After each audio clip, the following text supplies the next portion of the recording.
Welcome. In the previous lecture, we got introduction to chemical project economics. We saw as what are the types of projects, okay, how projects are classified, what questions we have to answer while defining a project, and finally, we reviewed several steps that we need to follow before concept is transformed into reality. In this lecture, we shall see two important aspects of chemical project economics which affect the overall economy of the process, that is first the process or technology selection and second the site selection. This is a series of two lectures in which we shall see the selection of these two important aspects of the chemical project. Now, selection of a sustainable process or technology is crucial to long time success of the project.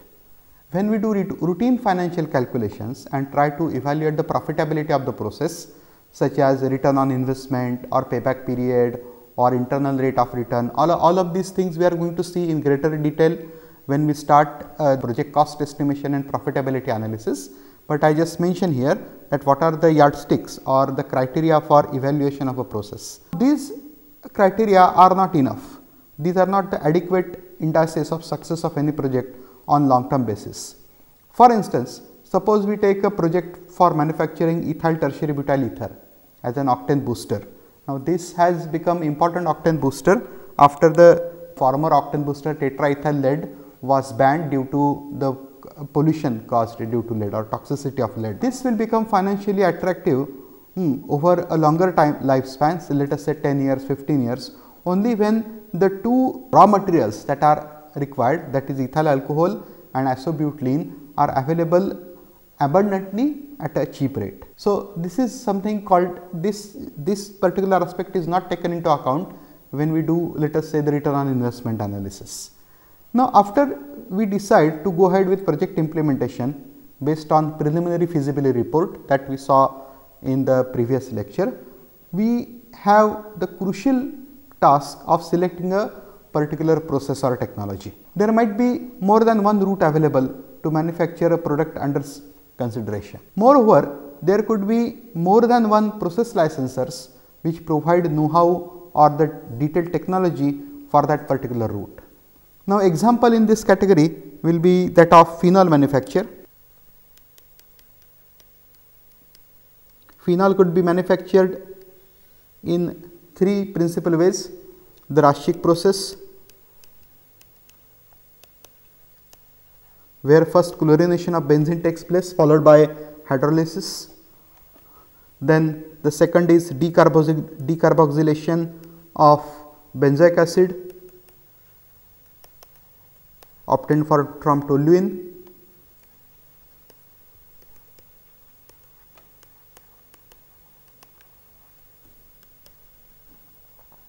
Then it could be hydrodealkylation of toluene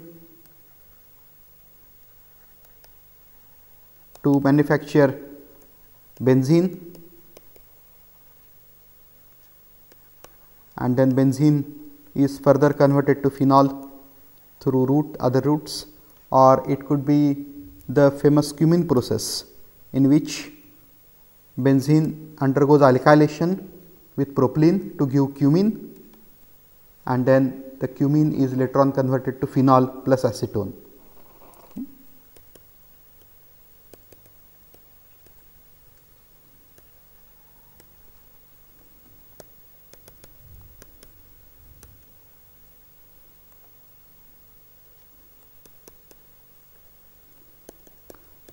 So, now we have option of several technologies, which one to choose from. As far as phenol process is concerned, the cumene process has become popular because of large availability of propylene and benzene in the ethylene complex based on naphtha cracker due to the and then plenty availability of benzene as well as propylene. The naphtha reforming gives benzene the PTX, so benzene is available, and naphtha cracking gives propylene. So, if there is a naphtha cracking process, it can further go ahead what is known as forward integration to go and manufacture phenol. Okay.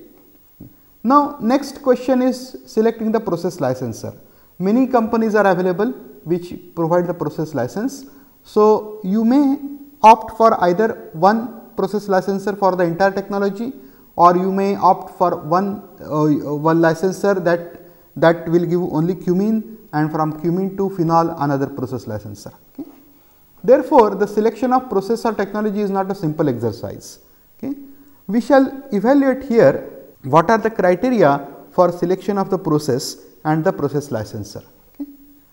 Now, the main target or main aim of commercial projects is to earn monetary gain and then followed by social gains. So, not all commercial and social factors are included in the profitability analysis. So, there are some factors which determine the viability of the process.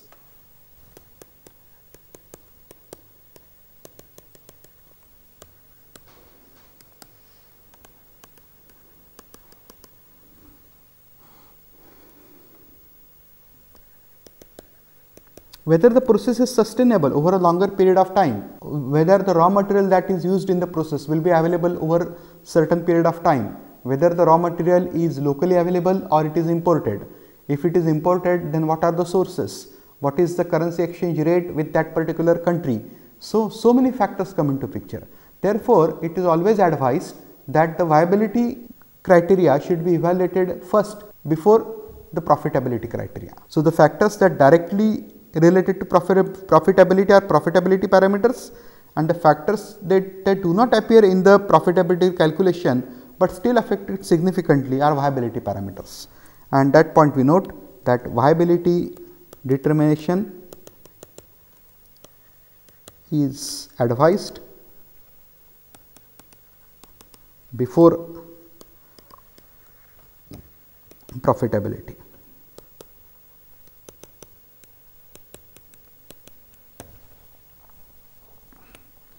Now, let us see one by one what are the viability parameters. As I just said, viability parameters are directly related to the success of the project and they are indirectly related to the profitability of the project. They are difficult to quantify, okay? But we may assign a risk or cost value, notional value to these parameters based on their relative importance. Thus, we have to go for a pseudo quantitative method for the evaluation of these parameters. Now, let us see what these parameters are. First, the raw material.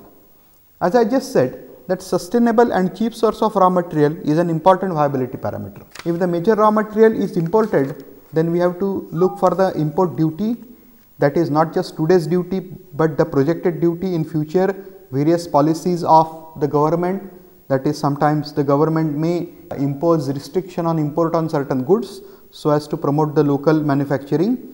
Okay. So, all these factors come into picture, or sometimes there is liberalization of the trade. So, the product that we are manufacturing may come at a much cheaper price from abroad, and that will kill the business of the local people. Okay. That is one criteria that we have to consider.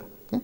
Now, the import of raw material may sometimes appear to be cheaper, but it will add to the working capital requirement. For example, if the raw material is not up to the specification, we have to go for purification facility, that will add to the both capital and operating cost. Then we have to have the facility to receive and store the raw material at the port, that will also increase the project cost because we have to build local warehouses near the port. Okay. So, we shall see some examples in this. Okay. Let us demonstrate.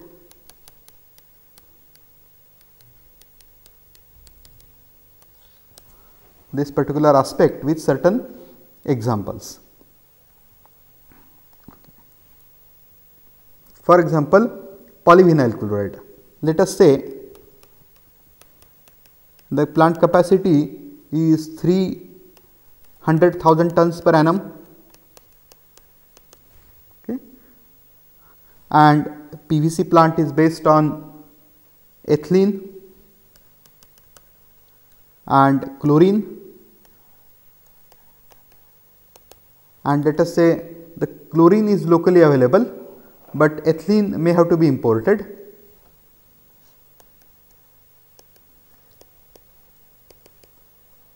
The source of ethylene is basically a cracker plant, either gas cracker or ethane propane cracker or naphtha cracker or ethanol dehydration. Okay. These are basically the petrochemical facilities.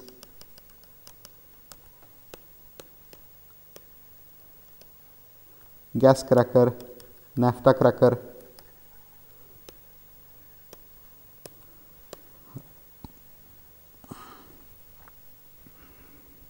ethanol dehydration.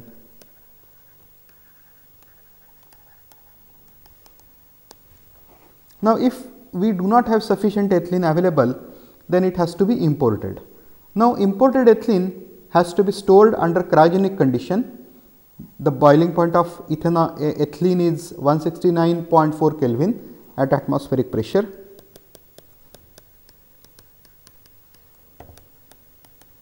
So, we need storage at cryogenic condition.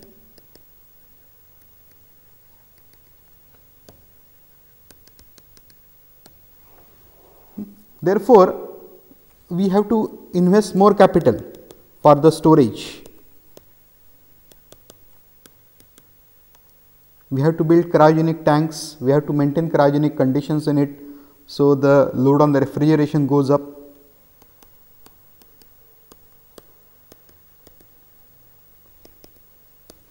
Then we have to have compressors, then cooling facilities, cooling tower. Then we have to increase the capacity of the electric substation for this load, etc. And that has to be at the port as well as at the manufacturing site. This point we note. Okay.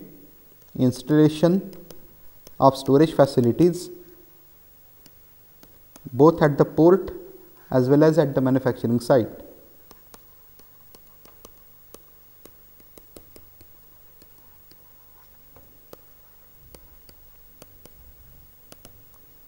So, this is a trouble that we have to bear when ethylene is imported.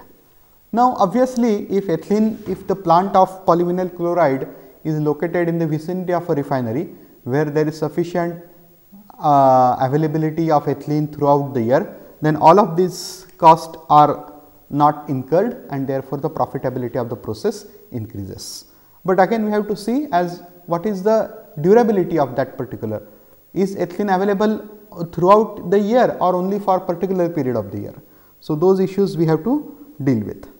Another example is that of the acetic acid plant. Let us say 50,000 tons per annum of acetic acid. Here we need 3 raw materials, ethanol, then N-butane and methanol.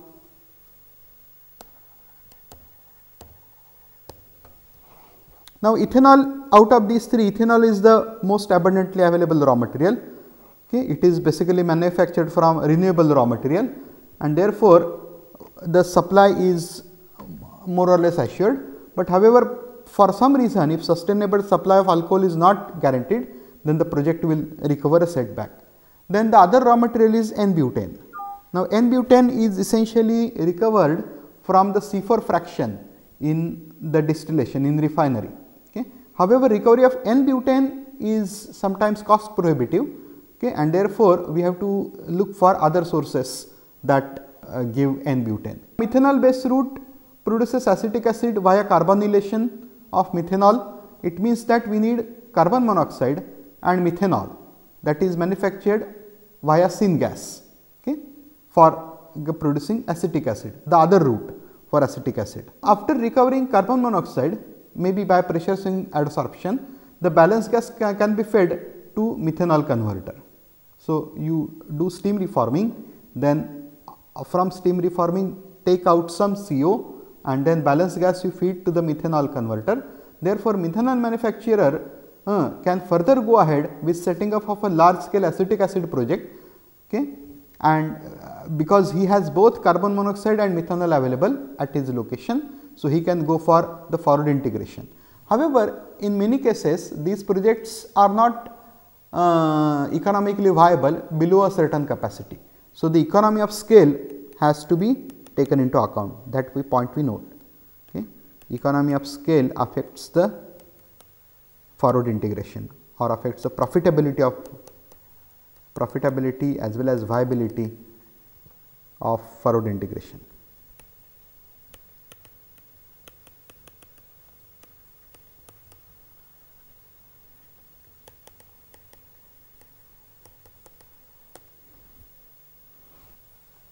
Point is that of utilities, or the next parameter that we need to take into account for the viability of the process is the utility.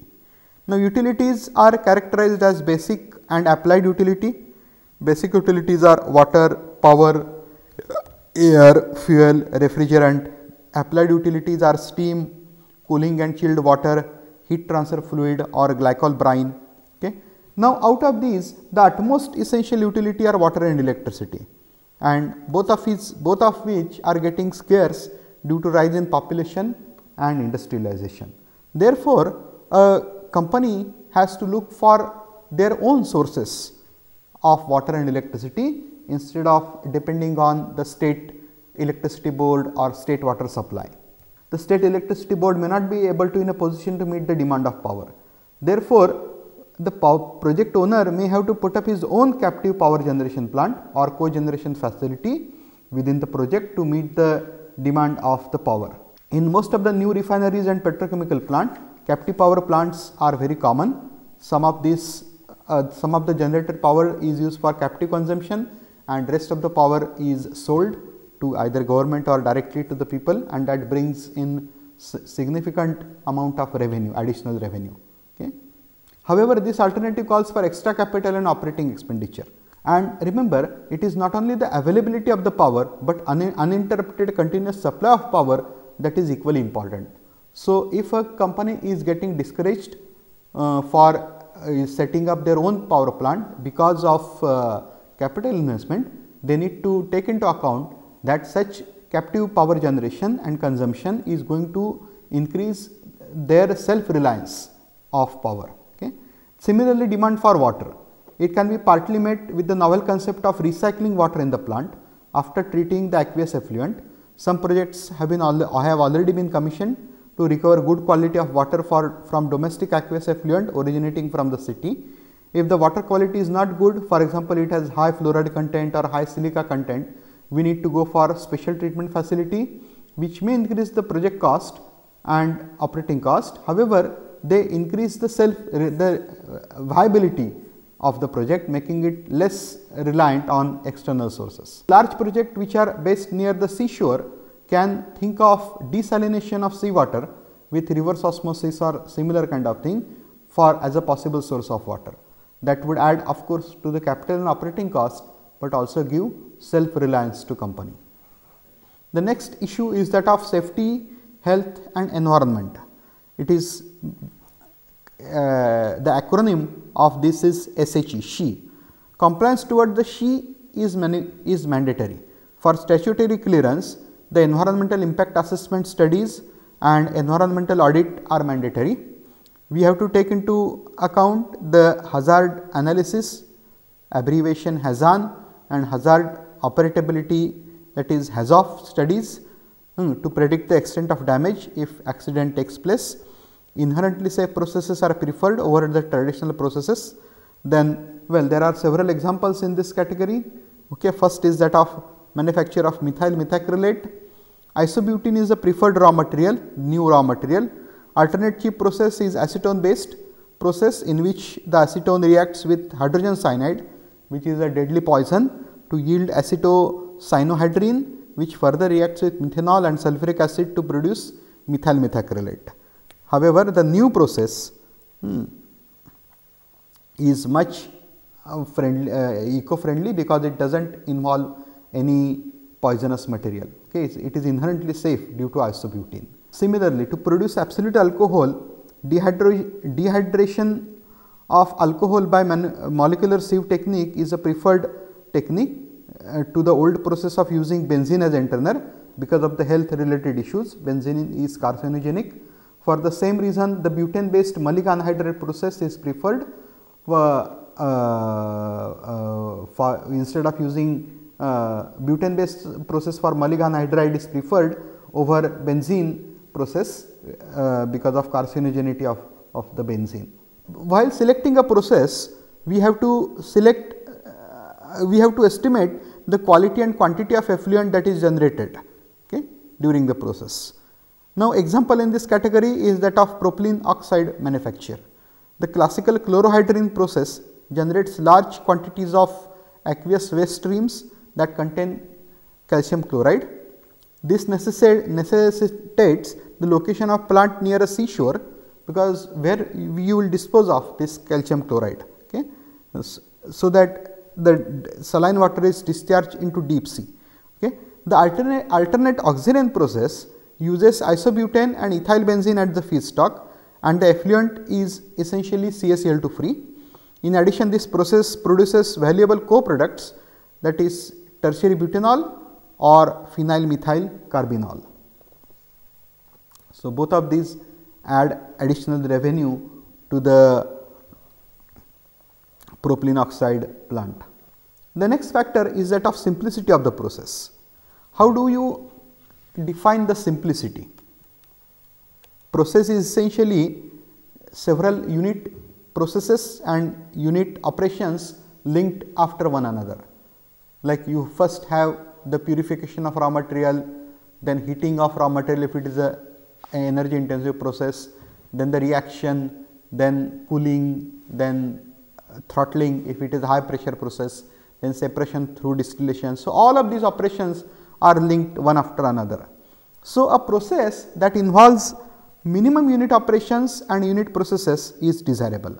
So, the simplicity of the process is mapped by several characteristics. First, the less stringent operating conditions of temperature and pressure first, then easy maintenance, control, shutdown, startup procedure, then thirdly, less synthesis steps, less liquid, solid and gaseous emission, then less byproducts and less manpower requirement. All of the factors above affect the capital investment and operating cost of the process. Okay. Now, example in this category is that of cumin production via catalytic distillation unit, where benzene and propylene are reacted at about 120 to 175 degrees centigrade. I will write that example for you. How does process get simplified? How do we reduce the number of operations in the process? Okay. Cumin production with reactive distillation.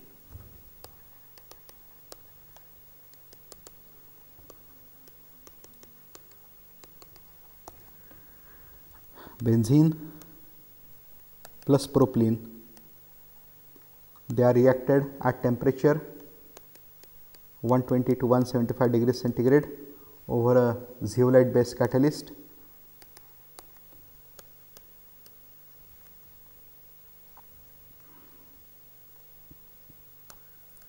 And the catalyst is present in a distillation column.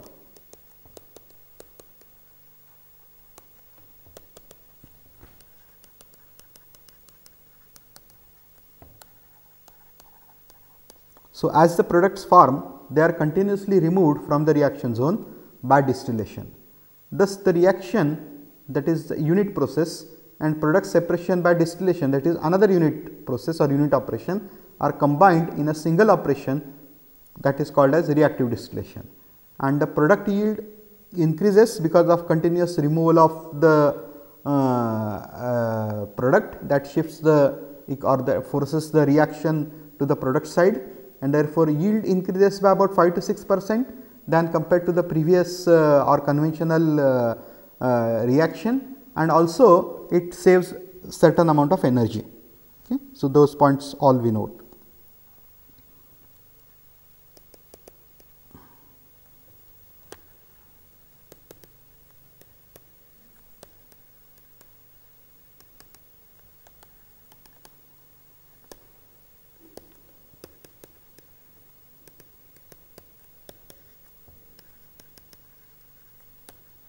Yield enhancement up to 5 to 6%, and second energy savings.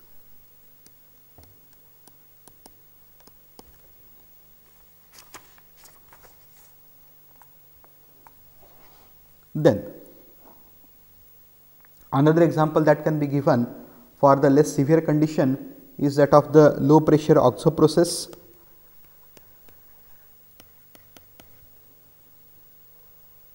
For hydroformylation of olefin.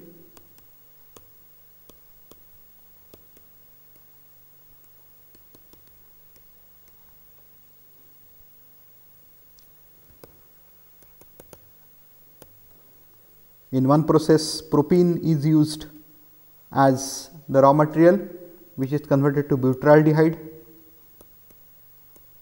which is further converted to 2-ethyl hexanol.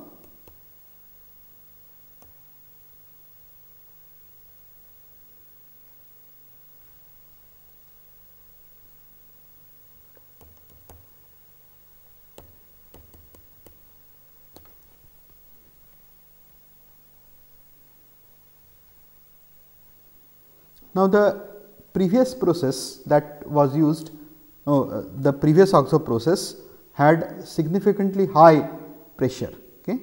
So, the low pressure oxo process not only brings down the operating conditions to low pressure, but it also helps in power consumption. Okay. So, low capital investment,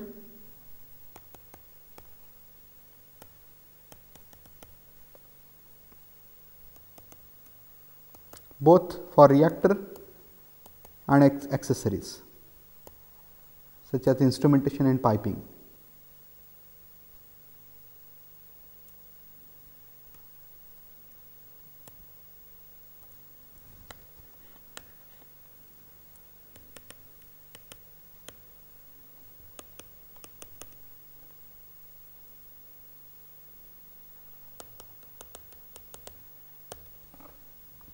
So, these are some of the examples of making process simpler and less hazardous.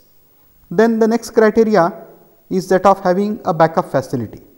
Now, if the process has a backup manufacturing facility, which means the licensor himself has a manufacturing unit, it always helps. Okay. For specialty chemicals, especially pharmaceutical or electronic grade chemicals, where the raw material product prices are very high, okay, and then the value addition is relatively less, then we have to have, it is always desirable that the process licensor has an operating plant, because you can gain some experience from that plant, not only product manufacturing experience, but also the marketing experience. Next criteria is that of the intermediates and byproducts. Processes with valuable byproduct are always preferred, because they add economy. Okay, they bring more revenue and they make the process economically attractive. However, in some cases the byproducts are undesirable or they even become a liability on the process. Okay. Now, let us see some examples in this. The manufacture of or the auxiliary process for propylene oxide manufacture. It is not only a cleaner technology, but also gives the valuable byproduct of tertiary butanol, which is precursor for methyl tertiary butyl ether, which is the petrol additive. Okay. So, this is one example. In many cases, the byproducts are not profitable below certain minimum production capacity. Example in this category is that of the vinyl acetate monomer manufacture.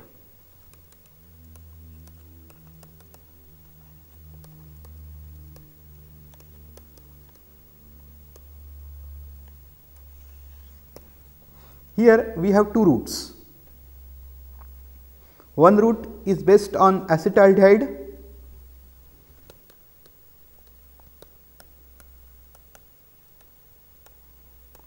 and acetic anhydride,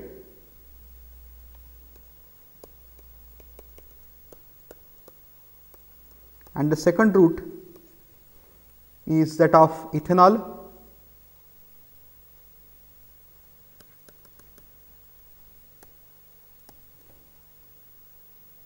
ethylene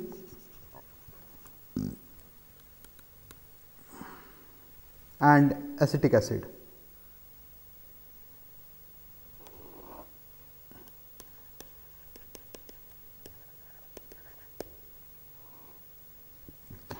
Now, let us say this plant is shut down for some reason. Now, one thing I forgot to mention is ethanol is used as a raw material in both processes. So, in one hand you have acetaldehyde and acetic anhydride, in second case ethylene and acetic acid. Suppose the plant is shut down for some reason, then it is easier to sell the acetaldehyde and acetic anhydride in the market rather than selling ethylene and acetic acid. Therefore, we have to, whenever we are calculating the side product as well as the raw materials, we have to take into consideration the resale value. The next factor is that of catalyst recovery and reuse. Catalyst is a highly expensive component of the process. Okay. Most of the catalysts are manufactured by a separate company, okay, and then those are given to a license to the main production companies. Okay. For example, Sutkemi manufactures a catalyst that is used in Lurgi megamethanol process. Okay. So, the catalyst manufacturing company is different and the process licensor is different. Various catalysts that are used in the chemical process are subjected to spent catalyst treatment process. Catalyst gets deactivated during use and then we have to regenerate the catalyst. Okay. This is done not only to address the pollution related problems, but also to get an economic advantage. Recovery of the catalyst becomes economically mandatory, particularly when noble metals are used as catalyst. For example, in many hydrogenation processes, okay, platinum, palladium, ruthenium, rhodium, rhenium, okay, the transition metal element, these are used as catalysts, or these are the major component of the catalysts that are used. Okay. For example, in case of ethylene oxide manufacture, the silver based catalyst is used. The latest LP low pressure oxo process, propylene is hydroformylated, uses rhodium catalyst to yield butyraldehyde, which is then further converted to ethyl hexanol. Therefore, it is economically advantageous to recover precious metal elements from the spent or used catalysts. Okay. Therefore, if the process licensor or the catalyst supplier is willing to buy back the spent catalyst and in return give the fresh catalyst at an agreed differential price, we should always prefer it, because regeneration of the catalyst by ourselves will be difficult. Okay. Because these are special operations which are carried out by the companies who have this special know-how. Then is the criteria of backward and forward integration. I have already given you the definition, backward integration and forward integration. You should always go for a process for which both backward and forward integration is possible. Backward integration, as I already told, means making raw material available at a cheaper rate or even producing your own raw material. Forward integration means converting the low cost byproduct of the process to value added products. Now, several examples can be given. I have listed some of them, like diphenyl carbonate uses phenol and dimethyl carbonate as raw material. The backward integration of this plant, okay, like for example, dimethyl carbonate can be manufactured from methanol and carbon monoxide. Okay. So, that is possible. Or the phenol itself can be manufactured from propylene and benzene. Okay. And remember, but all of these are commodity chemicals and they required a large scale production to be competitive. Okay. Now, another option is that methanol to olefin technology makes available propylene, while propylene and benzene could yield phenol, that I just said. So, if a methanol manufacturer goes ahead with dimethyl carbonate manufacturing, that could be given, or it could be cited as an example of forward integration. Now, direction of integration depends on the raw materials and the final products and markets. If the raw material is available at a very cheap rate throughout year, abundant supply, probably would not go for a backward integration, but forward integration always helps. An example of this is biodiesel manufacture. Biodiesel produces very large quantities of glycerol as the side product. Now, this glycerol is not useful for the regular outlets, like for example used in cosmetic, because it is crude glycerol. It has contamination of alcohol as well as alkali, which is used as a catalyst in the biodiesel process of the transesterification process. Now, removing these impurities from glycerol is cost prohibitive. The glycerol which is which comes out of biodiesel industry is available at very cheap rate. So now several companies like including the Dow Chemical Company or DuPont, they are trying to seek several processes or they are trying to develop several processes with glycerol as a feedstock, where as biodiesel production and consumption is going to go up as the fossil fuel is exhausted and the prices are rising like anything. Okay. So, biodiesel industry is bound to grow to large extent. So, even higher quantities of glycerol will be available. So, companies are looking for forward integration like conversion of this glycerol into several value added products, like for example, N-butanol is one or 1,3-propanediol is another. Okay. So, several processes are under development. Then there are some other factors that we need to consider. The track record of the process. Process licensor may not have its own manufacturing facility, but working plants with wide range of capacities. Such licensors should be preferred. Project owners should also seek benefits from experience and innovations of other manufacturing plants. Then second is equity participation. Try to get some investment from the licensor himself. Joint venture by the process licensor gives advantage of acquiring latest technology. Also, it brings down the burden on local investment. Okay. However, in some cases there are political considerations, like sometimes even if you know a good process licensor, you may not be able to give him the contract, because if our country, the buyer country, has no trade relationship with the country of the process licensor. However, now this constraint is getting diluted with globalization, okay, but you never know that sometimes geopolitical issues may shape up in future, and therefore, we need to make a mention of it here.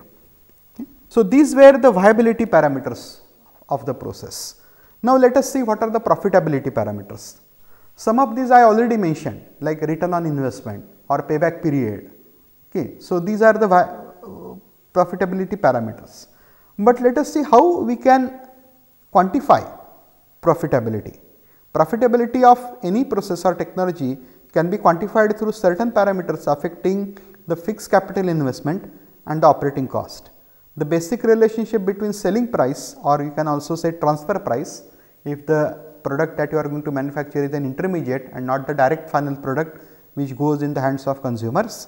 Okay. Then the project cost, that is fixed cost, fixed capital cost, and the gross cost of production is related as sales revenue, that is the net income, okay, is equal to beta, factor beta into fixed capital plus the gross production cost. Now, the fixed capital is a single time cost, while the gross production cost is a recurring cost. How to bring these two costs on the same ground, we shall see later in the module. Okay. But beta is the factor that depends on the desired rate of return and desired rate of return of the capital that is invested by the project owner. The return on investment, which we abbreviate as ROI, enables the owner to take care of the following components. First of all, the interest on capital loan to bank as well as the financial institutions from which loan has been taken. Okay. Then secondly, the corporate tax and dividend on equity. Third, the future expansion. Then the loan repayment. The desired rate of return varies from industry to industry, how much rate of return we should have, but the desired rate of return for specialty chemical project is higher than that for commodity chemicals because of small scale of production and relatively less value addition. Okay. Obviously, rate of return needs to be higher than the interest rate offered by banks. If we have to attract the people to invest in our project, then we have to offer interest rate which are higher than those offered by the banks. The profit and rate of return is defined as annual gross profit is equal to annual sales minus annual production cost, and then the rate of return is that difference, annual sales minus annual production cost divided by the capital investment. So, that is a very basic definition of rate of return. Now, let us quickly review the components of product cost and also the capital investment or the project cost. We are going to have a separate lecture series on project cost estimation okay, where we shall treat this is the same topic in at much greater depth, but here we are going to get only an introductory information on the factors that affect the capital investment or the project cost. Okay. Components of production cost. First of all, this production cost is a recurring cost, okay, as I said, it is annual. We are not going to include in the gross cost of production, okay, things like interest on loan or loan repayment or corporate tax or dividend and depreciation. Okay. We are going to divide further the gross cost of production into two parts. First is the administrative expenses and then the cost of production at the manufacturing site. The cost of production at the manufacturing site, the second component, depends on the raw material and utilities that makes the major fraction of this cost, about 60 to 80%. Then the packaging cost, the salaries and wages of plant personnel, and then the factory overhead. The administrative cost or admin cost, sometimes it is called as, it includes the administrative overhead expenses, salaries and wages of the administrative people, selling expenses and other miscellaneous expenses that are not included in the cost of production. Okay. Now, as a rule of thumb, administrative cost could be about, let us say, 10 to 15% of the cost of total cost of production. Okay. Again, we shall go in greater depth in a later part of this module. Now, once a plant capacity is decided, the salary, wages, packaging cost, factory overhead, administrative cost and selling expenses will remain constant irrespective of the technology or the process that is selected. The major difference in all process being screened would come from the raw material and utility consumption, and therefore, we have to take that particular factor into account more seriously. Okay. So, remember that raw material and utilities, which form the major fraction of the total production cost, 60 to 80%, depend on the process. Now, let us see this particular topic, okay, in somewhat more detail. Raw material and utilities. For most of the chemical processes except the electrochemical process, the raw material cost is more than utilities cost. Electricity is expensive. So, when we go for an electrochemical process, for example, caustic soda manufacture, okay, through the membrane cells, then the utilities cost is much higher. Okay. The process licensor always gives the consumption of raw material and catalyst per unit weight of the product. The utility cost depends on the process, but the energy conservation or heat integration in the process can keep it to minimum. So, bringing down the energy cost is very crucial to increasing the economy of the process. Now, some examples can be given. For example, the latest technology of phthalic anhydride manufacture by vapor phase oxidation of orthoxylene, energy integration done in such a manner that in the battery limit plant you do not require any external power, and this process is known as the zero energy process. Okay. Then a radial flow catalytic reactor results in lower pressure drop than a conventional axial flow packed bed reactor. So, let us say as a rule of thumb, in methanol plant having capacity greater than 1000 tons per day, the radial flow reactor is preferred, so as to keep down the pressure drop to minimum and hence the pumping cost. The utility consumption like raw material is also presented in terms of the utility consumed per ton of the project. The consumption of steam is given as X tons of steam at a specified pressure P per ton of the product. The excess or export steam is then given a negative credit because we earn a revenue out of it. Thus, by knowing the consumption of raw material and utility, one can easily estimate the total cost of production without going into greater detail like administrative cost, wages and salaries and so on and other factors that we noted. Okay. So, just knowing the raw material and utility cost, we can estimate the cost, the fraction of other cost based on that, and that would give us the total cost of production. By and large, the administrative salaries, overheads and sales expenses do not cross more than 10% of cost of production. Therefore, the gross cost of production as a thumb rule can be taken to be 1.1 times the total cost of production. So, that is about the gross cost of production. Then we have to see the capital investment, okay, that is the project cost. We are again going to have detailed discussion later, but here we note some points. We shall have more discussion on it. Some of these are site related, project site related. So, in the next lecture I am going to describe it in greater detail. I just list here a few points. The components of capital investment or project cost. First, the land and site development. Process licensor gives the battery limit of plant area. Outside battery limits, battery limit means the main production area of the plant. Outside battery limit is the area of storage, utility and effluent treatment. For biotechnological processes based on fermentation, the storage and effluent treatment area is somewhat larger than the chemical route. Okay. Then second is the building and civil work. This includes the process building as well as storage facilities for raw material, products, byproducts. Some products are fragile, like for example, they require special storage conditions, okay, such as low humidity, low temperature, so on and so forth. So, you have to ensure that these conditions are present in your storage facilities. Third is the plant and machinery. Again, like raw materials and utilities, the plant and machinery forms the major major fraction of the total capital investment. Process licensor offers the know-how for battery limit plant only. Machinery items could be indigenous or imported, but if the yield, let us say for the reactor, okay, if the process licensor has given yield on a very special configuration of the reactor, then he may insist that the reactor should be purchased from either him or the vendors that are recommended by him. Then the know-how fees, these are linked to the performance of technology to produce desired products and byproducts. Okay. Then in order to meet quality specification, licensor may insist on purchase of certain equipment, as I just said, or imported. Okay. Then special piping or instrumentation may not be available, so that also has to be imported. Okay. Cost of imported equipment increases the total investment because of the custom duty and other taxes. We would always try to get as indigenous components as possible. Then the utilities cost. Process licensor will always specify normal and peak consumption of utilities.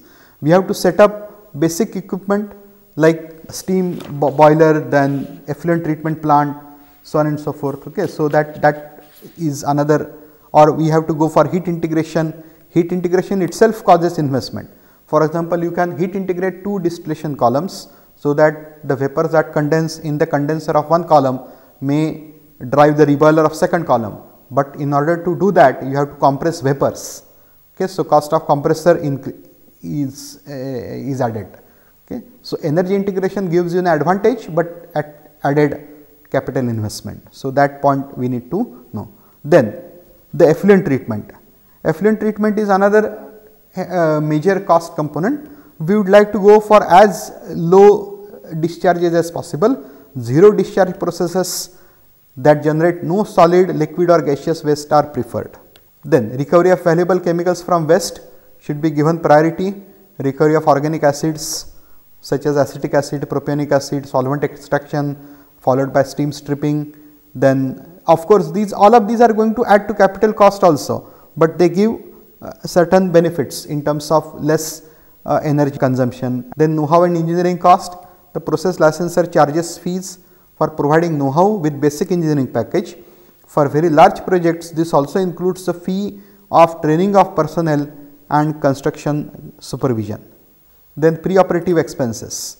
This includes the interest earned during the period of construction, the interest that you have to pay to the bank.